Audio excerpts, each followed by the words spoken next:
నమస్తే. ఇన్నాళ్ళు నన్ను సపోర్ట్ చేస్తూ, ఎంకరేజ్ చేస్తూ మీ ప్రేమని నాకు అందిస్తున్న ప్రతి ఒక్కరికి కృతజ్ఞతలు. అలాగే ఈ వీడియో కూడా ఖచ్చితంగా మీకు ఉపయోగపడుతుంది. లైక్, షేర్ అండ్ సబ్స్క్రైబ్ చేసి మీ సపోర్ట్‌ని నాకు అందించండి. అలాగే ఈ వీడియో పట్ల మీకున్న అభిప్రాయాన్ని కామెంట్ సెక్షన్‌లో కామెంట్ చేసి తెలియజేయండి. ఇప్పుడు వీడియోని చూద్దాం. సూర్యోస్మి, నేను మీ విక్రమాదిత్య. ఆరోగ్యమే మహాభాగ్యం, ఆరోగ్యం భాస్కరాధీనం. ఆదివారం మద్యం, మాంసం, మైదనం వద్దు, ఆరోగ్యం ఐశ్వర్యం వద్దు. మీరు ఆచరించండి, 10 మందిని ఆచరింపచేయండి. ఆచరించండి, ఆరోగ్యవంతులుగా ఉండండి. ఆచరించండి, ఐశ్వర్యవంతులు కండి. ఆచరించండి, ఆనందంగా జీవించండి. సూర్యోస్మి.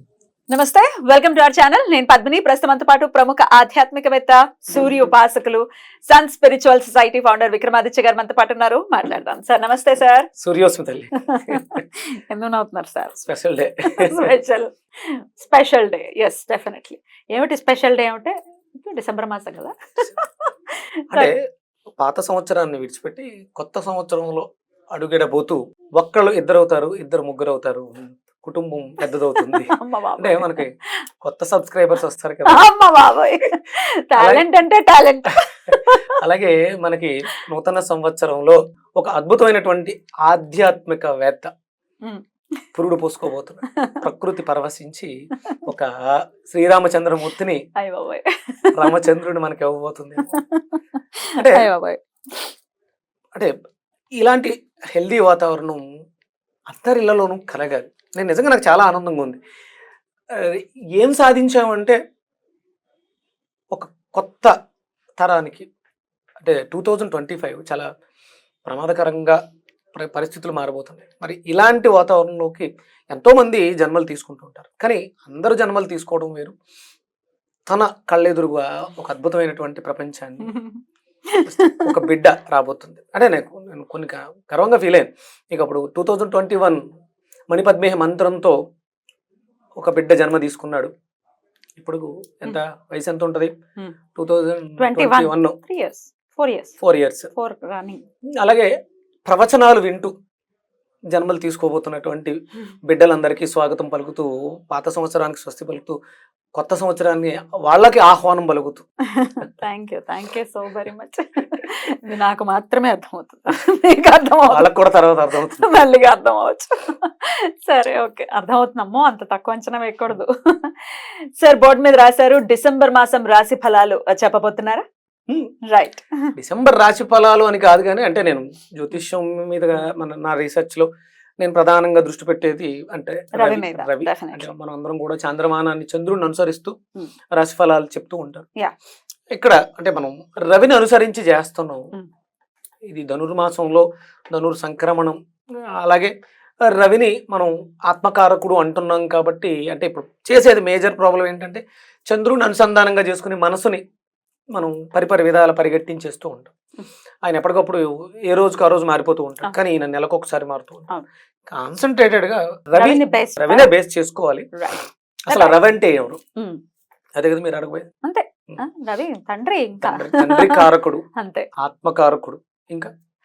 ఇంకా ఫేమ్ ఏమిటి, తర్వాత ఆరోగ్యం ఏమిటి, అన్ని రకాల ఏ టు జెడ్. ఇప్పుడు చంద్రుడినే మనం ప్రమాణంగా తీసుకుంటే ఇక్కడ చంద్రుడు మిస్ అయ్యాడు. చంద్రుడు అంటే తిరుగుతూనే ఉంటాడు కదా అని రాయలేదు.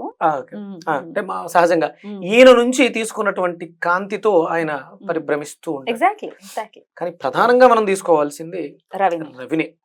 16th కి ఆయన వచ్చేస్తారు, ధనుసు రాశిలోకి వస్తారు. అప్పటి నుంచి ధనుర్మాసం కూడా ప్రారంభం కాబోతుంది. సో రవిని బేస్ చేసుకుని చెప్తారు. ఒక వెజిటబుల్ థెరపిస్ట్ గా 12 రాశుల వాళ్ళు ఇండికేషన్స్ ఏమిటి, ఏమేమి జరగబోయే పరిస్థితులు ఉంటాయి, అలాగే ఖచ్చితంగా ఆరోగ్యం మస్ట్ అండ్ షుడ్ గా ప్రతి ఒక్కరూ కాపాడుకోవాలి. అందులో ఎటువంటి సందేహం లేదు, ప్రయత్నపూర్వకంగా కదా. రాశి ఫలాల ప్రకారం, గోచారం గ్రహచారం ప్రకారం 2025 చాలా ప్రమాదకరంగా, కరోనా కంటే పెద్ద ప్రమాదకరమైనటువంటి విపత్తు రావచ్చు అని అంచనాలు వేయటం జరిగింది. దానికి ముందే మనం సిద్ధపడి జాగ్రత్త పడితే, 10 మందిని జాగరూకతకి మేలుకొల్పితే, అందరూ నిద్రావస్థలోంచి బయటకు వచ్చి అసలు ఏం జరుగుతుందని చూడగలిగితే ఆ ప్రమాదం నుంచి తప్పించుకోవచ్చుగా.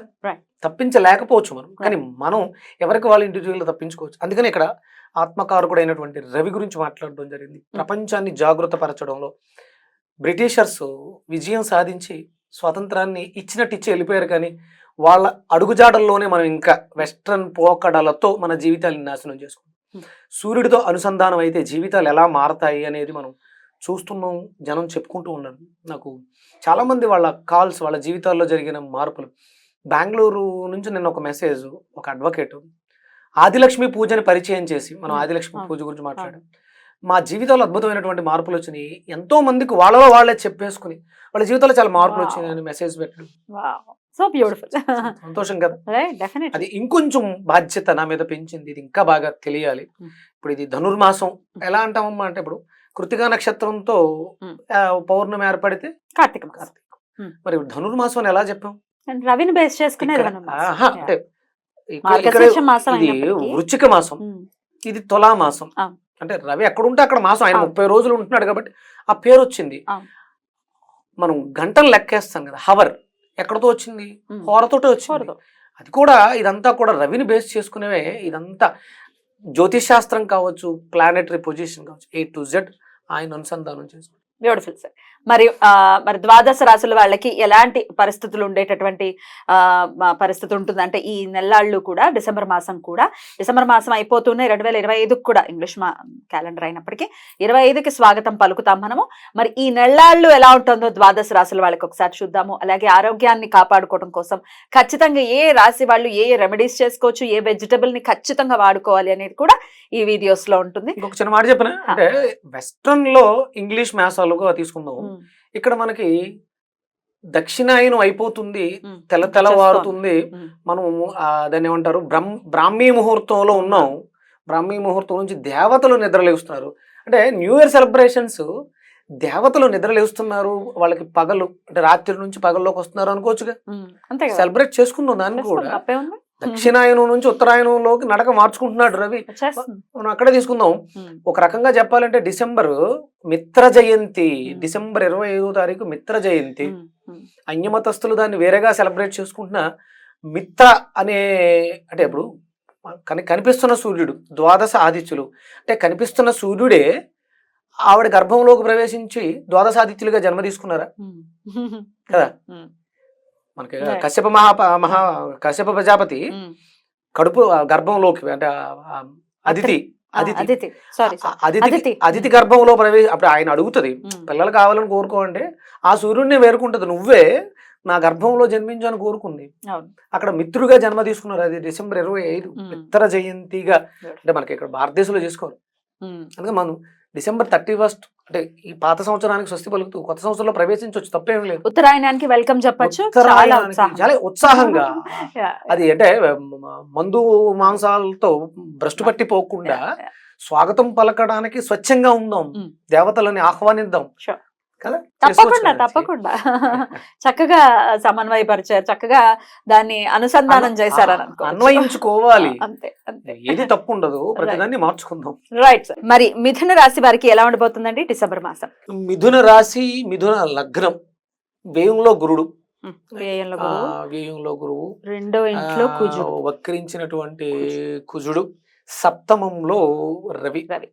సప్తమంలో రవి ఒక రకంగా అంటే ఉన్న స్థానం రవి బలంగా ఉంటే ఓకే, బలంగా లేకపోతే బలహీనంగా ఉంటే ఇక్కడ రవి బలంగానే ఉంటాడు. ఈ అంటే లగ్నంగా తీసుకున్నప్పుడు ఈ నెలలో రవి అంటే ఇంకా పూర్తిగా బలహీన పడరు కానీ బలంగానే ఉంటారు. బలం చెందుతూ ఉంటారు నాకు తెలిసి, అంతే, బలం వృద్ధి చెందుతూ ఉంటుంది.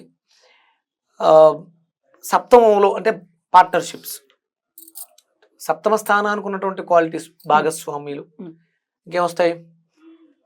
7th హౌస్ భార్య, అదే పార్ట్నర్స్, ఇవన్నీ వస్తాయి. దీన్ని మనం ఆలంబనగా తీసుకుంటే అంటే మిథునానికి అధిపతి ఏమో బుధుడు, సప్తమం అంటే ధనస్సుకే అధిపతి గురుడు.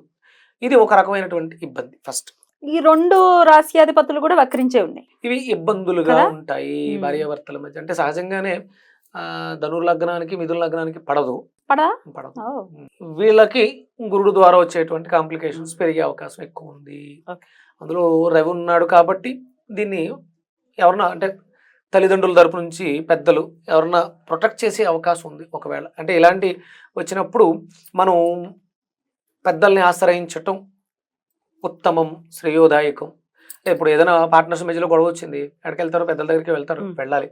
మనం ఒక వీడియో చేసాం, ఏబి వాళ్ళు ఎలాంటి వచ్చే గొడవల నుంచి పరిష్కారం చేసే పరిస్థితులు ఎక్కువ ఉంటాయి. అలాంటి వాళ్ళు ఎవరన్నా మన ఇళ్లలో ఉన్నారేమో చూసుకోవడం, వాళ్ళ దగ్గరికి వెళ్ళి మన సమస్యను ఎక్స్ప్లెయిన్ చేస్తే వాళ్ళు మూలాలను వెతికి పరిష్కారం, అంటే భార్యాభర్తల మధ్య ఎక్కువ అవకాశం ఇబ్బందులు పడే అవకాశం, సమస్యలు వచ్చే అవకాశం ఉంటుంది. అలాగే లావాదేవీలు, వ్యాపారంలో సంబంధించిన సమస్యలు వచ్చే అవకాశం ఉంటుంది. అంటే చాలా ఇంటలెక్చువల్ గా ఉంటారు. మిథున రాశి, మిథున లగ్నం విపరీతమైనటువంటి ఇంటలెక్చువాలిటీ ఉంటుంది. అయినా కొంచెం తల పొగరు ఇలాంటివి, అంటే అహంకారం అని చెప్పొచ్చు, దానివల్ల ఇబ్బంది పడే అవకాశం ఉంటుంది. కొంచెం జాగ్రత్తగా చూసుకోవాలి. ఇక్కడ మాట పట్టింపులు అంటే సహజంగానే కుజుడు ఉన్నాడు కాబట్టి ఆ చిన్న చిన్న గొడవలగా పెద్దగా అయిపోయే అవకాశం ఉంది. కాబట్టి కొంచెం సూర్య ఆరాధన చేయడం ద్వారా, సూర్యోదయానికి పూర్వమే నిద్ర లేవడం ద్వారా, అంటే సహజంగానే వీళ్ళు ఆచార ధర్మాలు పాటించలేకపోవటం సహజంగానే ఉంటుంది. కొంచెం ఇబ్బంది పడుతూ ఉంటారు. వాక్కుతో జనాల్ని హింసించడం ద్వారా ఆనందాన్ని పొందుతూ ఉంటారు.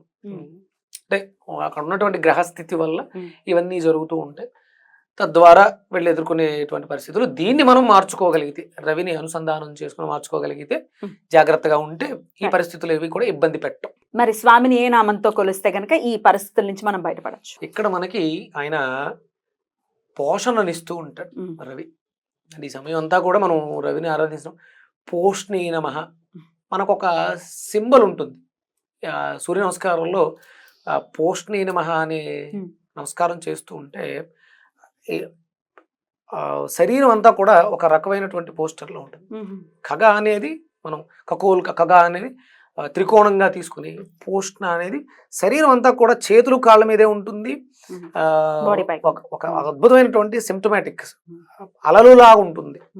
ఇది మనలో ఆ ఎంజైమ్స్ రిలీజ్ అయ్యేలా చేస్తుంది. పోషణ మనలో పోషింపదగినటువంటి, ఇది కమ్యూనికేషన్ స్థానం కూడా మనం సరిగ్గా భావ వ్యక్తీకరణ చేయటానికి కూడా అద్భుతంగా ఉపయోగపడుతుంది. మనం భావ వ్యక్తీకరణలోనే అన్నింటినీ సాధించగలుగుతాం.